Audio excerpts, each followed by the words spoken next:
Haleluya, Shalom, saudara-saudara, Bapak Ibu yang saya kasihi.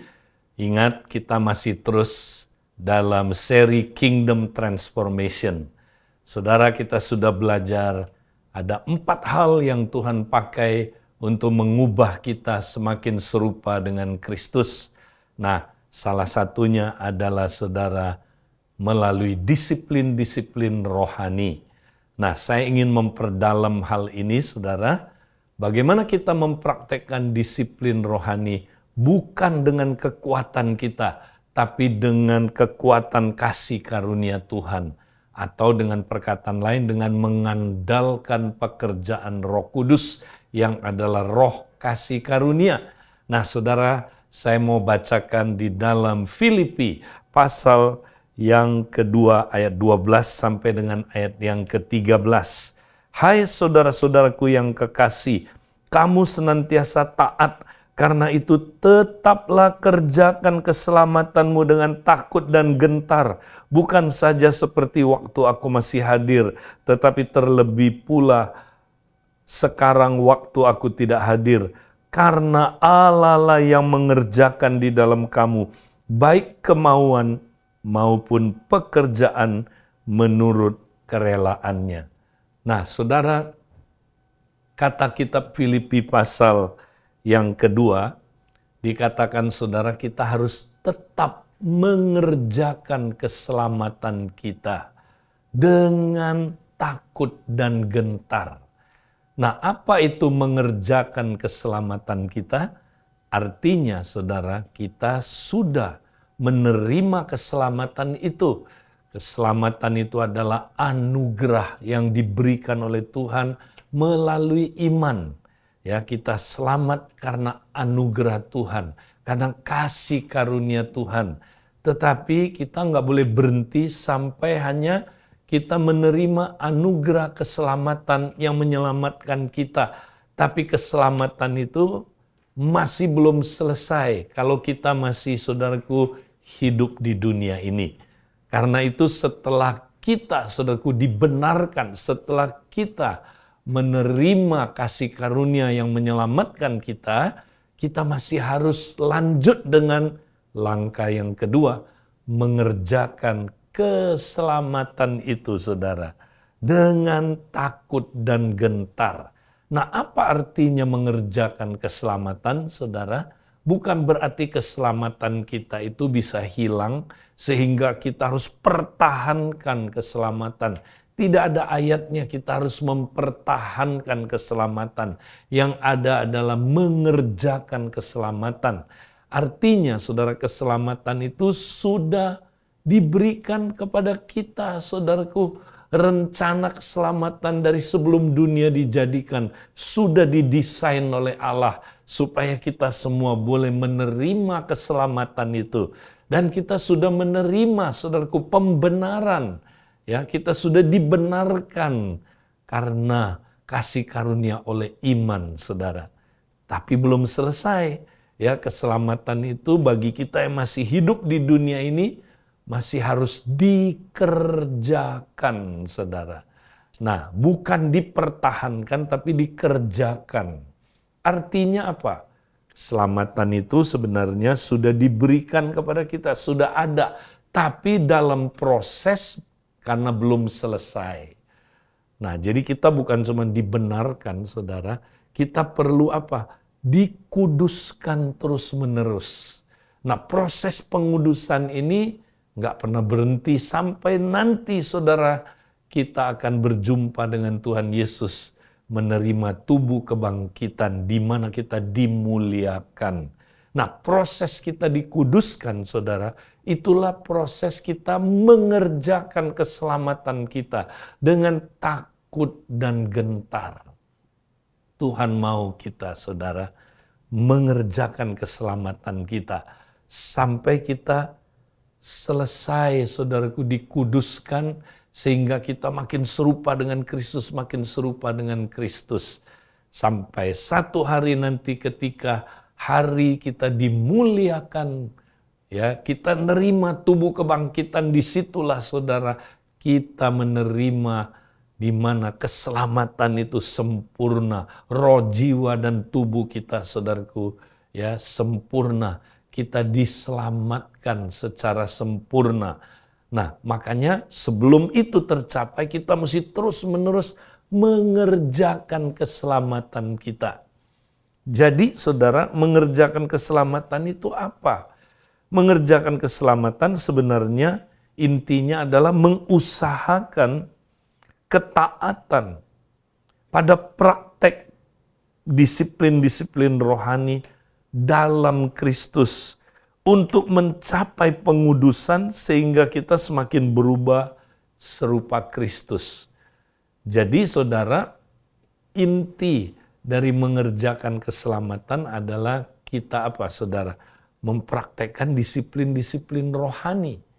Ya, di mana saudara melalui disiplin-disiplin rohani yang dipraktekkan dengan benar itu saudara, kita akan semakin mengalami pengudusan dan akhirnya kita makin serupa dengan Kristus.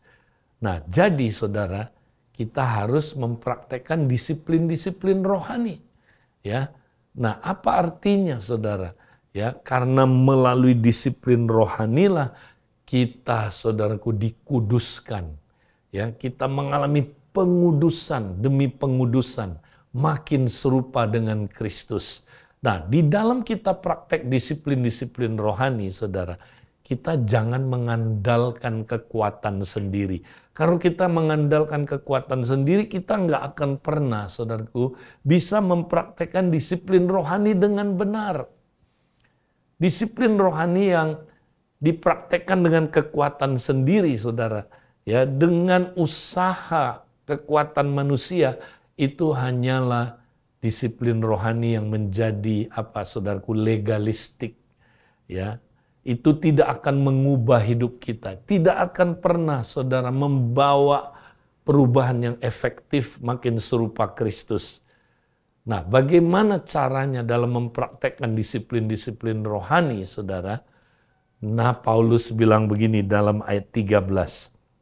Karena Allah lah yang mengerjakan di dalam kamu baik kemauan maupun pekerjaan menurut kerelaannya. Wow, ini dahsyatnya saudara. Kalau kita mau praktek disiplin-disiplin rohani, ya kita harus mempraktekannya in Christ, di dalam Kristus. Ya, sebab karena Allah lah yang mengerjakan di dalam kita baik kemauan maupun pekerjaan menurut kerelaannya.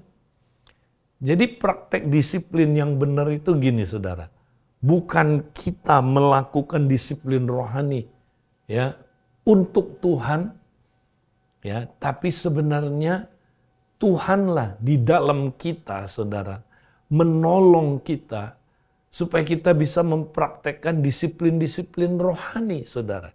Jadi Kristus yang di dalam kita, saudara, yang memberikan baik kemauan maupun pekerjaan sehingga kita bisa praktek disiplin-disiplin rohani. Oh, ini sangat berbeda dengan saudaraku, kita mempraktekkan disiplin dengan kekuatan kita sendiri. Nah, saya memberi sebuah ilustrasi supaya kita menangkap saudara. Ya, nah misalnya saudara ingin menjadi seperti seseorang yang jadi apa ya saudara, panutan saudara, ya atau yang disebut idola lah begitu saudara. Ya misalnya saudara suka main badminton.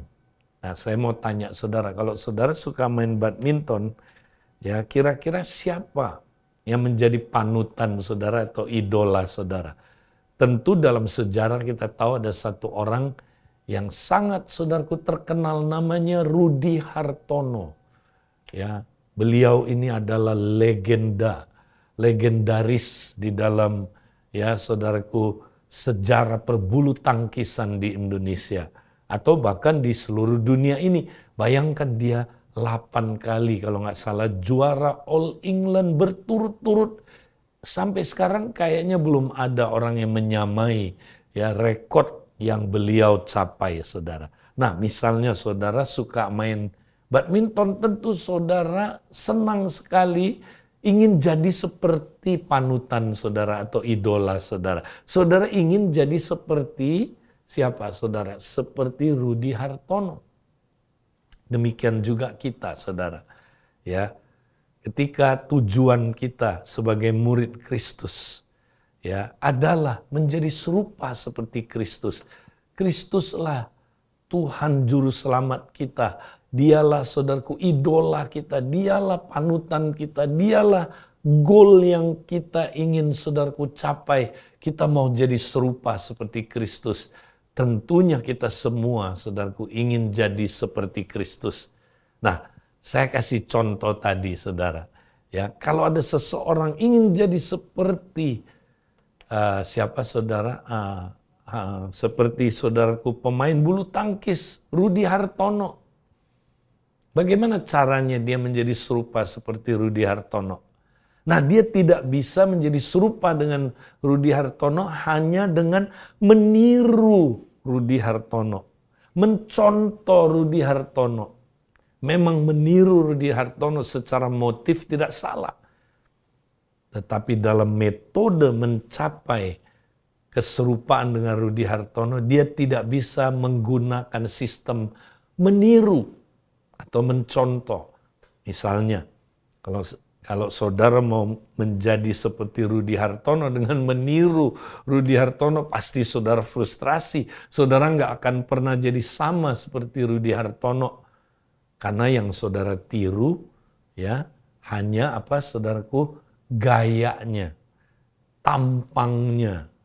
Ya misalnya saudara, mau tiru seperti Rudi Hartono, yang saudara tiru gaya rambutnya, cara pakai bajunya, bahkan merek bajunya, merek raketnya, ya saudara tiru apa? Gaya jalannya, gaya apa main bulu tangkisnya, cara dia smash, cara dia ambil bola dan sebagainya, saudara.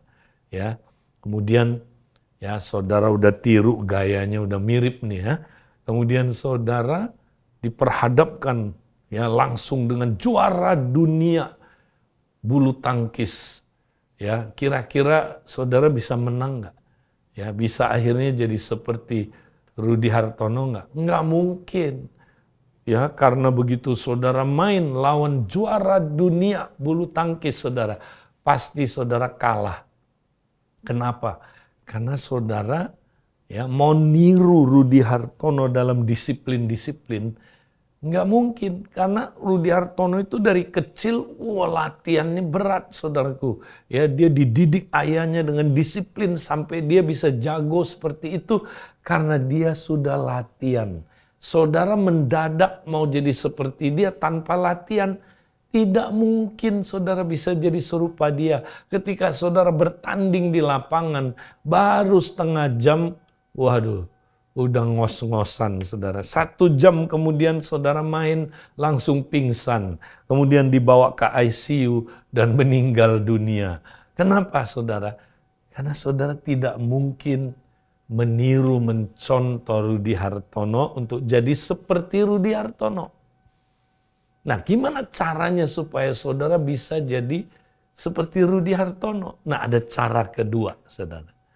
Ya, demikian juga kalau kita mau menjadi serupa seperti Kristus. Bagaimana caranya kita jadi serupa seperti Kristus? Apakah dengan mencontoh dia, saudara? Ya, kita contoh dia. Ya, mencontoh dia secara motif itu baik. Meniru dia secara motif baik. Tapi untuk mencapai serupa Kristus, kita nggak bisa menggunakan metode peniruan, pencontohan. Kita akan gagal, saudara.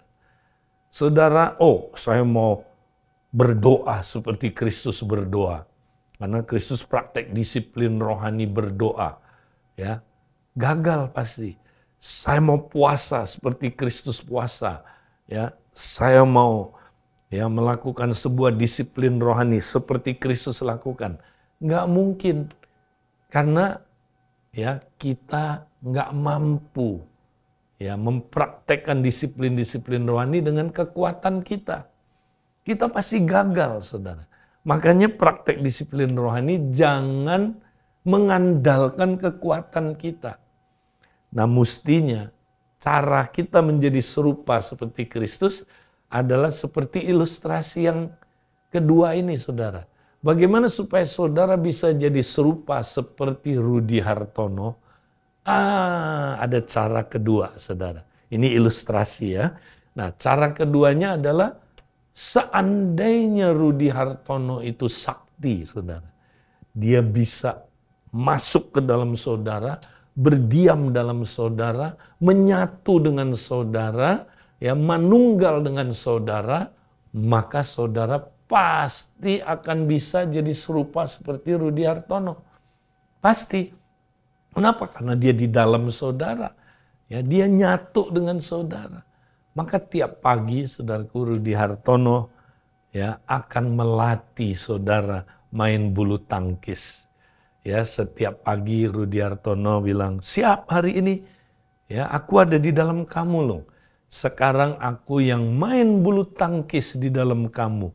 Ya, aku yang akan mengekspresikan diri melalui kamu sehingga kamu bisa main bulu tangkis dengan baik. Ya, bukan hanya skillnya kamu akan sama seperti aku akan ajari, tapi kekuatan yang ada dalam diriku itu yang akan berekspresi sehingga bukan kamu lagi yang main bulu tangkis, tapi aku yang main bulu tangkis di dalam kamu." Nah, itulah saudaraku cara kita menjadi serupa seperti Kristus. Ya, kita nggak bisa meniru Kristus, saudara. Tapi kita harus ya membuka lebar-lebar ya hati kita. Kita membiarkan Kristus ya yang saudaraku mempraktekkan disiplin-disiplin rohani melalui kita. Kristuslah yang akan saudaraku memberikan baik kemauan maupun pekerjaan dalam diri kita, saudara. Sehingga ya bukan kita lagi yang hidup, tapi Kristus yang hidup di dalam kita. Sehingga kita bisa praktek disiplin-disiplin rohani itu dengan mengandalkan kekuatan dari Tuhan. Baik kemauan maupun pekerjaan di dalam Dia. Bayangkan saudara, kita mampu mempraktekkan disiplin-disiplin rohani. Itu sebabnya saudara, mari ya minggu ini kita mau terus saudaraku dengan ilustrasi ini. Kita semakin yakin kita mau praktek disiplin-disiplin rohani dengan mengandalkan ya kekuatan Kristus, kasih karunia Kristus yang ada di dalam kita. Sehingga saudaraku kita praktek disiplin-disiplin rohani dengan kekuatan kasih karunia-Nya, saudara. Baik kemauan maupun pekerjaannya akan berekspresi lewat kita. Saudara, mau saudara semakin berubah serupa Kristus? Mari kita praktekkan saudaraku disiplin-disiplin rohani ini ya dengan mengandalkan kasih karunia Tuhan. Mari kita semangat terus praktek disiplin-disiplin rohani dengan pertolongan roh kasih karunia, yaitu Roh Kudus sendiri. Tuhan memberkati kita. Haleluya. Amin.